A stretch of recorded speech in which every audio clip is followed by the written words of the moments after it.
오늘도 성경 봉독하고 기도하고 하나님의 말씀 생각하도록 하겠습니다. 하나님의 말씀은 신명기 16장 9절로 12절 말씀입니다. 봉독하겠습니다. 7주를 셀지니 곡식의 낫을 되는 첫날부터 7주를 세어 내 하나님 여호와 앞에 77절을 지키되 내 하나님 여호와께서 내게 복을 주신 대로 내 힘을 헤아려 자원하는 예물을 드리고 너와 내 자녀와 노비와 내 성중에 있는 레위인과 및 너희 중에 있는 객과 고아와 과부가 함께 내 하나님 여호와께서 자기의 이름을 두시려고 택하신 곳에서 내 하나님 여호와 앞에서 즐거워할지니라. 너는 애굽에서 종되었던 것을 기억하고 이 규례를 지켜 행할지니라. 아멘. 기도하겠습니다. 사랑과 은혜가 풍성하신 하나님 아버지 감사합니다. 이 시간도 하나님의 말씀을 생각하는 소중한 시간입니다. 이 말씀들을 마음에 새기고 믿음으로 승리하게 하옵소서. 예수님 이름으로 기도드리옵나이다. 아멘. 여러분 다시 만나서 반갑습니다. 주님의 이름으로 여러분들을 진심으로 사랑합니다. 한 주간 지나오는 것이 하나님의 은혜가 아니겠습니까? 7월 첫 주일인데 지나간 6개월 동안 하나님께서 지켜주시고 앞으로 6개월 동안도 하나님께서 지켜주시고 인도해 주실 줄을 믿습니다. 라는 마음으로 우리가 7월 첫 주일을 맞습니다. 7월 첫 주일은 특별히 맥추감사주일입니다. 구약에 77절을 지키라, 맥추절을 지키라 이렇게 말씀했습니다. 아니 우리는 농사도 짓지 않는데 무슨 맥추절을 지키란 말이야? 이렇게 생각할지 몰라도 맥추절의 진실한 의미를, 진정한 의미를 생각해보면 이런 뜻이 있어서 주님께서 맥추절을 지켜라, 77절을 지켜라 이렇게 말씀하셨구나 라는 걸 배울 수가 있습니다. 맥추감사주일, 이 맥추감사주일을 통해서 오늘 우리에게 주시는 교훈은 무엇인가 라는 겁니다. 구약의 맥추감사주일은 어떤 절기였습니까? 6월에 보리추수로 시작해서 밀추수까지 7주간이 걸립니다. 그 추수를 마치고 나서 지키는 절기가 바로 77절이었습니다. 6월절로부터 7주간을 지났다. 그래서 7일씩 7주간을 지났다. 그래서 77절 이렇게 얘기하고 77이 49일이 지난 다음 날 지키게 돼서 오순절 50일이잖아요. 오순절 나중에 오순절에 성령께서 강림하시게 되고 성령 강림절과 그리고 맥추감사주일은 따로 신약에서는 이렇게 분리해서 지키게 됩니다. 어쨌거나 맥추감사주일은 77절이라고 불리기도 하고 그리고 봄추수를 기념하는 절기였다라는 겁니다. 이 맥추절은요 특별히 안식 후 첫날 하루만 지켰습니다. 6월절이나 초막절은 한 주간씩 지켰습니다. 6월절은 무교절과 이어지면서 큰 명절로 일주일 동안 지키게 됐고 초막절도 한 주간 동안 텐트를 치고 생활을 하면서 지키는 걸 볼 수가 있습니다. 그런데 이 맥추절은 단 하루 안식 후 첫날 하루를 지켰다라는 겁니다. 곡식에 첫 열매를 드렸고요. 누룩을 넣어서 만든 떡 2덩이 6월절에는 누룩이 없는 딱딱한 빵을 먹었습니다. 그런데 이 맥추절에는 누룩을 넣어서 만든 떡 2덩이와 어린 양 2마리를 요제로 흔들어서 드렸던 것을 볼 수가 있습니다. 그리고 나서 끝나면 가난한 사람들, 나그네 그리고 모든 사람들과 함께 음식을 나누고 즐거워했던 것을 볼 수가 있습니다. 오늘 맥추절을 통해서 오늘 우리에게 주시는 교훈은 뭡니까? 오늘 현대를 살아가는 우리들은 어떻게 맥추절을 받아들이고 적용할 수 있겠습니까? 첫 번째는요, 무엇보다도 감사의 절기다라는 걸 늘 기억하고 감사하는 삶을 살아야 된다라는 겁니다. 맥추절은 감사의 절기였습니다. 봄 추수를 마치고 감사했던 절기였습니다. 구약을 보면 절기가 여러 개가 나와요. 그런데 그 모든 절기는 뭐예요? 감사의 절기였다라는 겁니다. 6월절 무교절로 이어지면서 유대인들이 애굽 땅 노예의 종되었던 땅에서 해방된 것을 기념하는 해방절, 광복절의 의미가 있습니다. 감사죠. 맥주절은요, 이스라엘 백성들이 광야 생활을 하고 그리고 가나안에 정착하면서 첫 번째 농사를 지어가지고 하나님 앞에 드리는 아주 감격스러운 감사의 절기였습니다. 초막절은요, 가을 추수를 마치고 드리는 수장절이라고 얘기를 했고, 광야 생활을 기념하면서 초막절로 천막을 쳤다, 초막을 치고 지키는 그런 장막절로, 초막절로 지켰던 것을 볼 수가 있습니다. 광야 생활에 감사합니다 라는 거죠. 나중에 생겨난 부림절은 하만의 손에서 건져냄을 받아서 감사합니다 라는 겁니다. 그리고 또 하나 신약에 예수님 당시에 수전절이라고 하누카라고 불리는 명절이 있는데, 이 명절은 그 신구약 중간 시기에 마카비 왕조를 통해서 유대민족이 독립을 했던 적이 있습니다. 그 독립을 기념하면서 하나님께 감사했던 절기입니다. 그래서 성경에 보면 모두 5개의 절기가 나오는데, 그 5개의 절기가 모두 다 공통점이 있다면 뭐예요? 감사다라는 겁니다. 우리들은 감사하는 사람이 되어야 될 줄 압니다. 맥주절을 맞으면서 감사하는 사람이 되어야 합니다. 한 20여 년 전에 허리케인 카트리나가 미국을 훑고 지나갔습니다. 미국의 뉴올리언즈 지역을 완전히 훑고 지나가면서, 우리로 말하면 태풍이죠. 태풍이 지나가면서 집과 재산을 완전히 날려버리고, 그리고 수재민들이 많이 생기게 되었습니다. 그리고 그 수재민들이 굉장히 어려워하고 고통스러운 삶을 살고 있었습니다. 기자들이 와서 취재를 했습니다. 얼마나 어렵습니까? 그러니까 이 사람 저 사람 뭐가 불편합니다. 수재민 생활하는 것이 여기가 불편하고 저기가 불편합니다. 다 불편한 것들을 얘기했습니다. 그런데 한 젊은 여성한테 마이크가 돌아갔을 때 어떤 점이 힘듭니까? 이렇게 물었습니다. 그러자 그 여자분이 얘기합니다. 힘들지 않습니다. 저는 불평하러 나온 게 아닙니다. 머리털 하나 다치지 않게 해주신 하나님께 감사하고, 또 우리 애들 무사히 지켜주셔서 함께 살아있는 것이 얼마나 감사한지 몰라요. 이렇게 얘기하더라는 거예요.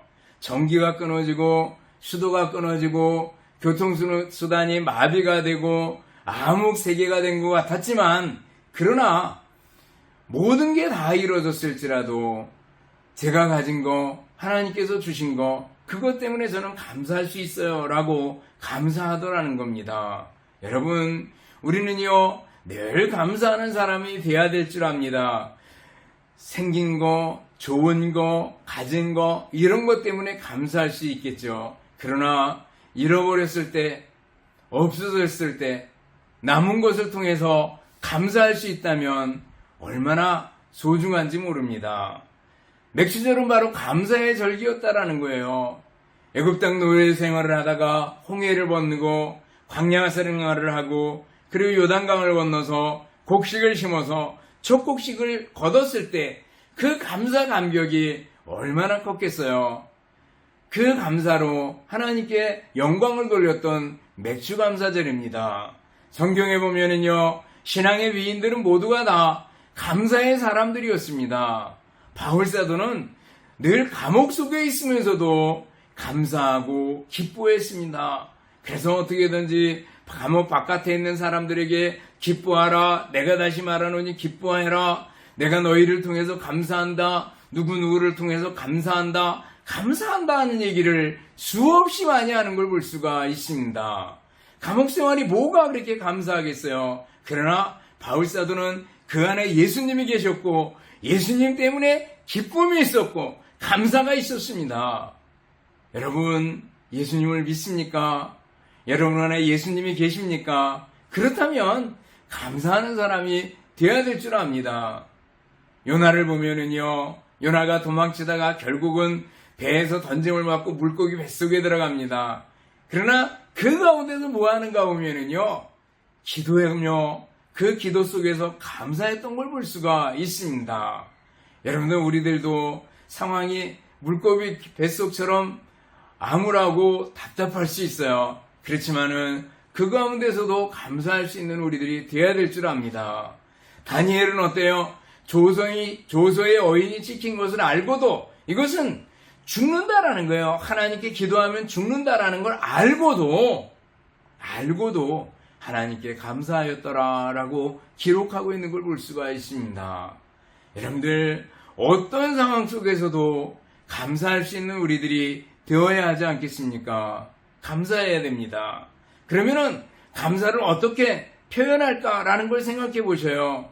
맥주절은 감사의 절기라 그랬어요. 감사해야 된다 그랬는데 우리는 맥주절 감사를 어떻게 표현할까라는 거예요. 여기 보면은요, 맥주절에는요, 추수의 첫 곡식을 드렸다라는 겁니다. 첫 곡식은 정성이 가득 담긴 것을 드렸다라는 거 아니겠어요? 첫 곡식을 요제로 이렇게 흔들어서 하나님 앞에 드렸던 것을 볼 수가 있습니다. 첫 곡식의 의미가 있습니다. 그것은 첫 곡식, 그건 모든 것이 다 하나님 겁니다라는 거예요. 첫 곡식만 하나님께 아니라 모든 게 다 하나님 겁니다라는 거예요. 우리가 주일을 지킵니다. 주일에 예배를 드립니다. 그것은 내 모든 일주일의 시간이 다 하나님 겁니다. 그 중에 첫날을 하나님께 드립니다라는 거죠. 우리가 11조를 드립니다. 10개, 내 모든 재산 하나님 겁니다. 그 모든 것을 하나님께 드립니다라는 의미로 11조를 드리게 되는 걸 볼 수가 있습니다. 새벽 기도를 합니까? 아침에 일어나서 기도합니까? 내 하루의 첫 시간을 하나님께 드립니다라는 것은 나머지 모든 24시간을 하나님께 다 드립니다. 하나님 겁니다. 라는 걸 얘기하고 있는 겁니다. 구약에 보면은 장자를 하나님 앞에 드렸습니다. 장자 혹은 짐승의 가축의 첫 새끼를 하나님께 드렸습니다. 이스라엘 백성들이 장남을 하나님께 드리게 되는데 장남 대신에 레위 지파가 하나님께 드려지는 걸 볼 수가 있습니다. 첫 것이 하나님 것이다 라는 것은요, 바로 모든 것이 하나님 겁니다라는 거죠. 감사하는 우리들이 돼야 되는데, 하나님, 내 모든 것이 하나님 겁니다. 첫 것을 드립니다 라는 의미로 여러분들이 신앙생활 할 수 있기를 바랍니다. 또 첫 것을 드린다, 첫 곡식을 드린다 라는 건 어떤 의미가 있다 그랬어요? 또 하나는요, 하나님 제일주의로 살겠습니다. 처음 것을 드린다 라는 것은요, 오직 하나님만 구하며 하나님 제일주의로 살겠습니다. 그런 의미가 있는 겁니다. 모든 우선순위의 첫 번째 하나님입니다 라는 겁니다. 너희는 먼저 그의 나라와 그의 의를 구하라. 그리하면 이 모든 것을 너희에게 더하시리라. 예수님께서 말씀하셨어요. 먼저 그의 나라, 그의 통치, 하나님의 통치를 구하라는 거예요. 또 하나님의 의, 하나님과 바른 관계를 구하라고 말씀하고 있습니다. 그 바른 관계의 핵심은 물론 예수님이 들어가죠. 예수님을 구하라 라는 거죠. 이거 하나님 제일주의로 살겠습니다. 오직 하나님만 구하겠습니다 라는 거예요. 첫 곡식을 드립니다. 내 최우선을 하나님께 드립니다. 오직 하나님만 바라보고 나가겠습니다 라는 것이 바로 첫 곡식을 드리는 겁니다. 감사의 표현으로 여러분들 첫 곡식을 하나님 앞에 드릴 수 있기를 바랍니다. 내 모든 것이 하나님 겁니다. 하나님 제일주의로 살겠습니다. 감사합니다 라는 의미로 그렇게 살아갈 수 있기를 바랍니다. 또 감사를 어떻게 표현할 수 있어요? 감사의 예물로 표현할 수 있을 겁니다. 헌금으로 감사를 표현해 볼 수 있기를 바랍니다. 신명기 16장 10절 보면 감사를 표현하라고 말씀하면서 네 하나님 여호와 앞에 77절을 지키되 네 하나님 여호와께서 내게 복을 주신 대로 내 힘을 헤아려 자원하는 예물을 드리고 이렇게 말씀하고 있습니다. 먼저 하나님께서 우리에게 복을 주신 거라는 거예요. 그리고 내게 복을 주신 대로 하나님께서 내게 은혜 베풀어 주신 대로 거기에 대해서 내 힘을 헤아려서 자원하는 마음으로 즐거운 마음으로 예물을 드리래요. 여러분들 감사를 헌금으로 표현해 볼 수 있기를 바랍니다. 헌금의 원리가 잘 나타나잖아요. 하나님께 받은 은혜에 대해서 감사하는 거고 헌금은 내 힘을 헤아려서 자원하는 마음으로 예물을 드리려는 거라는 걸 볼 수가 있습니다. 또 감사를 어떻게 표현할까라는 건요. 하나님께 첫 곡식을 드릴 뿐만 아니라 다른 사람에게 나눠주고 함께 나누고 베품으로 우리의 감사의 삶을 표현할 수 있습니다.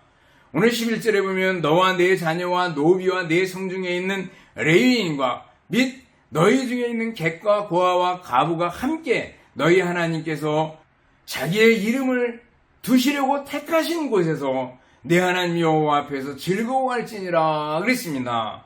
맥주절이 끝날 때 가난한 사람들, 나그네들, 레위인들 함께 즐거워했습니다. 당연히 함께 즐거워하는 데는 음식을 함께 나눴겠죠. 여러분들 우리 그리스도인들은요 나눔의 삶, 베풀의 삶을 살아야 됩니다. 그래서 예수님께서 뭐라 그랬어요? 주라. 그래야면 너희에게 줄 것이니 우리가 나눠주면 하나님께서 우리에게 그대로 더 주신다는 거예요.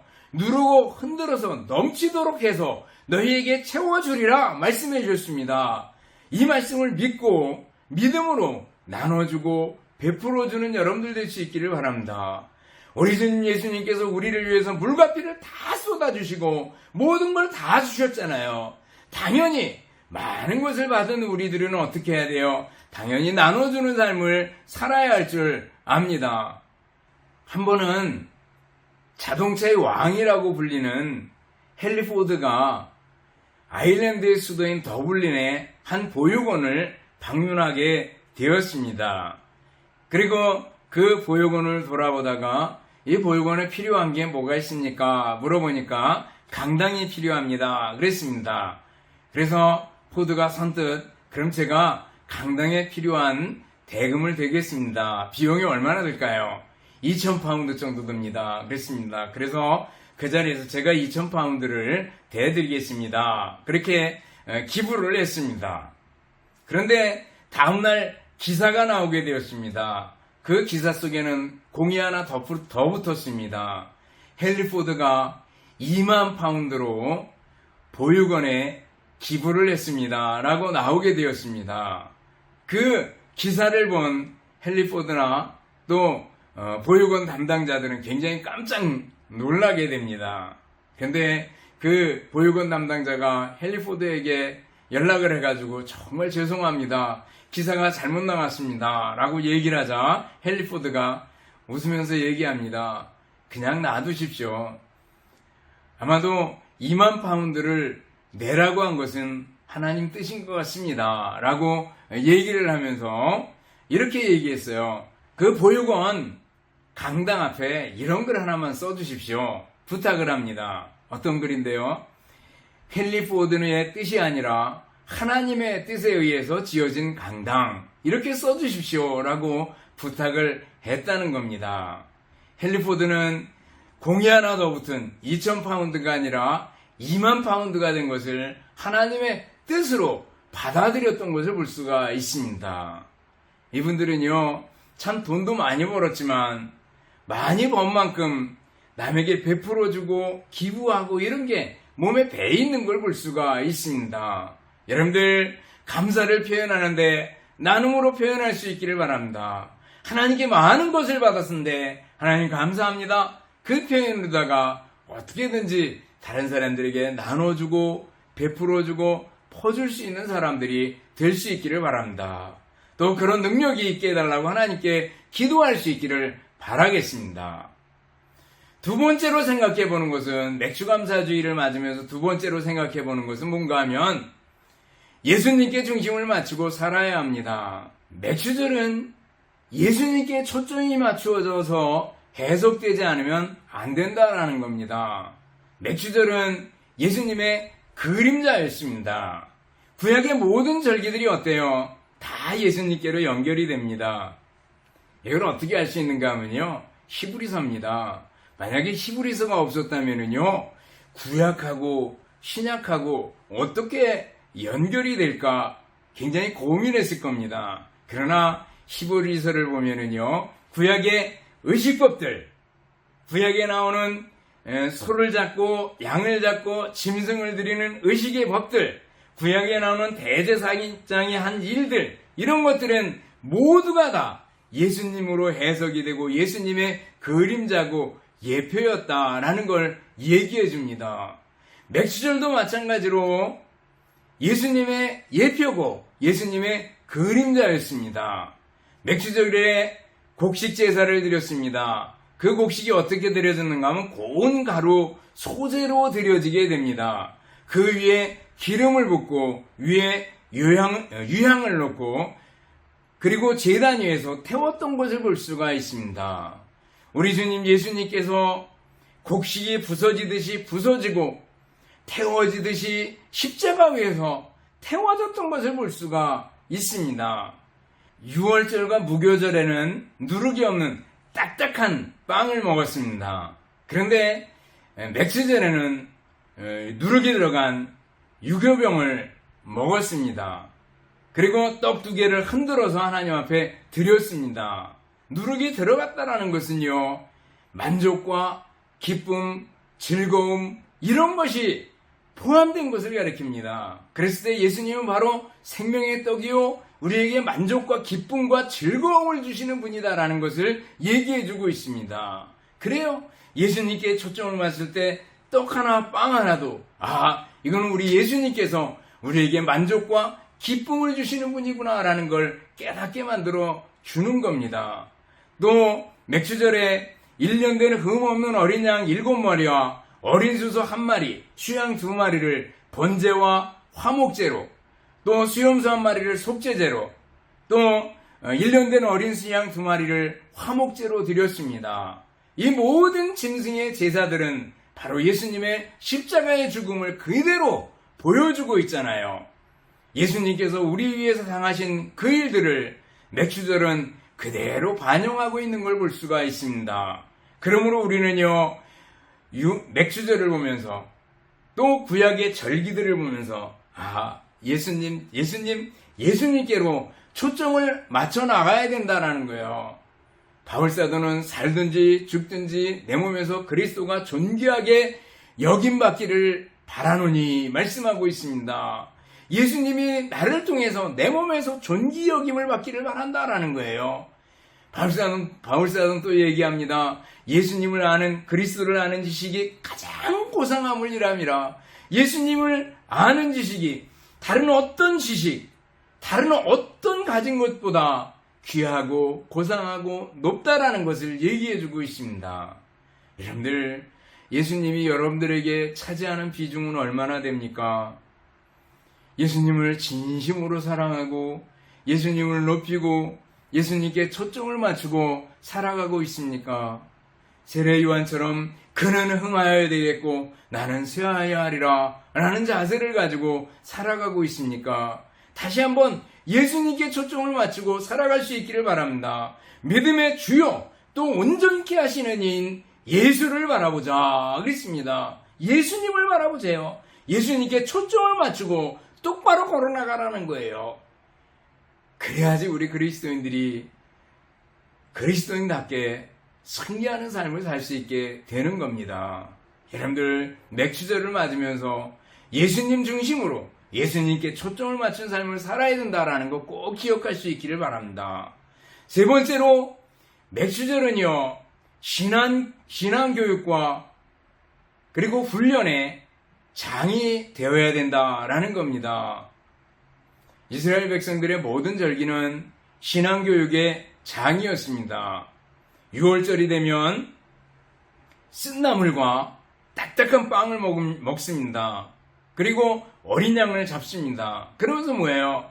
우리의 선조들이, 우리의 조상들이 애굽 땅에서 고생을 무진무진했는데 거기서 나오던 날에 딱딱한 빵과 그리고 쓴나물을 먹고, 그리고 유월절 양이 죽고 문설주에 바르는 걸 통해 가지고 해방되게 되었다. 이 모든 것은 하나님께서 하신 일이다. 하나님을 기억해야 된다라는 걸 가르쳤습니다. 맥주절을 통해서도 마찬가지입니다. 첫 곡식을 하나님 앞에 요제로 흔들어 드리면서 자녀들에게 가르쳐 주는 거죠. 하나님을 이렇게 섬기는 거다. 하나님께 이렇게 예배하고 이렇게 경배하는 거다라는 걸 가르치는 겁니다. 초막절이 되면 천막을 치고 잠을 자고 일주일 동안 천막 치고 살아갑니다. 밖에 나가서. 밖에 장소를 못 구하면 방에라도 텐트를 치고 그 안에서 생활을 하면서 우리의 선조들이 광야에서 40년을 지냈는데 하나님께서 구름기둥과 불기둥으로 인도해 주시고 만나와 메추라기로 먹여주시고 보호해 주시고 인도해 주셨단다. 이런 걸 가르쳤던 겁니다. 여러분들, 우리의 맥주감사절도 신앙교육의 장이 돼야 될 줄 압니다. 지나간 6개월 동안 지켜주시니 감사합니다. 후반기도 하나님께 맡깁니다. 라는 의미가 바로 이 맥주감사주일에 있는 줄 압니다. 교회에서 맥주감사헌금을 합니다. 이것은 바로 이어지는 여름성경학교 수련회를 대비하는 아주 중요한 금액들이 되는 것을 볼 수가 있습니다. 여러분들, 신앙의 교육에 동참한다라는 생각을 가지고 또 맥주감사헌금도 해볼 수 있기를 바랍니다. 우리들이 신앙교육의 신앙의 교육, 훈련 얼마나 중요한지 모릅니다. 미국 미시간주의 성요셉 보육원에 태도가 아주 불량한 한 학생이 있었습니다. 그러니까 만나기만 하면 싸우고 다투고 사고를 치고 그럽니다. 그런데 베라다라는 선생님이 있었습니다. 인내심을 가지고 끊임없이 이 소년을 격려했습니다. 어떻게요? 하나님이 너를 사랑한단다. 큰 꿈을 가져라. 하나님이 너를 사랑한단다. 큰 꿈을 가져라. 소년의 태도가 변함이 없었습니다. 결국 나중에 이 보육원에서 쫓겨나게 됩니다. 그제서야 쫓겨나고 막상 갈 데가 없어지고 쩔쩔매는 상황에 다다르게 되자 베라다 선생님의 그 가르침을 깨닫게 됩니다. 그러다가 어떻게 피자 가게에 취직하게 됩니다. 그리고 거기서 열심히 일하게 됩니다. 베라다 선생님이 가르쳐주는 하나님이 너를 사랑한단다. 큰 꿈을 가져라. 라는 말씀을 내 마음에 새기고 열심히 일하게 됩니다. 그리고 나중에 피자를 11초에 반죽하는 탁월한 솜씨를 지니게 됐고 최고로 맛있는 피자를 만들어내는 피자 달인, 피자 선수가 되었다고 얘기를 합니다. 이 소년의 이름이 바로 토머스 모너건이라는 사람이라고 얘기를 합니다. 이 사람이 피자 가게를 열게 되고 그 피자 가게를 통해서 번 돈으로 프로야구 명문구단인 디트로이트를 운영하게 되고 그것으로 많은 청소년들에게 장학금을 지급하고 대줬다고 얘기를 합니다. 그러면서 자기가 이렇게 된 것은 베라다 선생님이 하나님이 너를 사랑한단다. 큰 꿈을 가져라. 라는 가르침을 기억했기 때문이라고 연설하고 또 후배들에게 자주자주 얘기하곤 했다는 겁니다. 그래요. 여러분들, 하나님이 우리를 사랑하시고 우리도 큰 꿈을 가지고 일해 나가야 될 줄 압니다. 신앙의 교육을 잘 받은 한 사람이 변화됐을 때 그 후배들에게 많은 영향력을 끼친 것처럼 우리들이 예수님을 닮아가는 삶을 살아가고 그리고 우리 자녀들에게, 우리 후배들에게 잘 교육과 훈련을 시켜서 신앙의 계대를 이어갈 수 있다면 이보다 더 좋은 것이 어디 있겠어요. 여러분들, 신앙교육에 더 힘쓰고 애쓰는 여러분들이 될 수 있기를 바랍니다. 우리는 우리 가정에서는, 우리 교회에서는 어떻게 아이들을 신앙교육하고 훈련하고 있는가라는 걸 한번 돌이켜보고 점검해 볼 수 있기를 바랍니다. 다시 한번 여러분들 가정에서 가정예배를 시작해 볼 수 있기를 바랍니다. 가정예배 제대로 드리지 못하는 가정들이 있어요.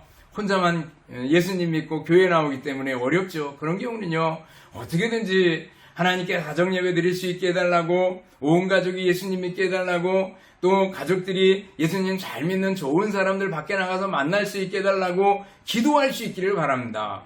그리고 혼자서라도 하나님 앞에 가정 예배 드립니다. 예배를 드릴 수 있기를 바랍니다. 그러면서 차츰차츰 범위를 확대시켜서 온 가족이 함께 예배 드릴 수 있는 시간들을 가져볼 수 있기를 바랍니다. 신앙교육의 가장 탁월한 방법은 가정예배라고 생각이 됩니다. 여러분들 가정에서 예배하는 일들을 먼저 시작해 볼 수 있기를 바랍니다. 교회에서도 여러분들이 교사로 자원하고, 그리고 교사들을 구원하고 격려하고 주일학교 교사들을 좀 더 힘내라고 격려해 볼 수 있기를 바랍니다. 그래서 교회의 교육이 정상적으로 돌아오고, 그리고 훈련과 신앙의 교육들이 잘 이루어져서 하나님의 믿음의 용사들을 많이 길러낼 수 있기를 바라겠습니다. 말씀을 정리합니다.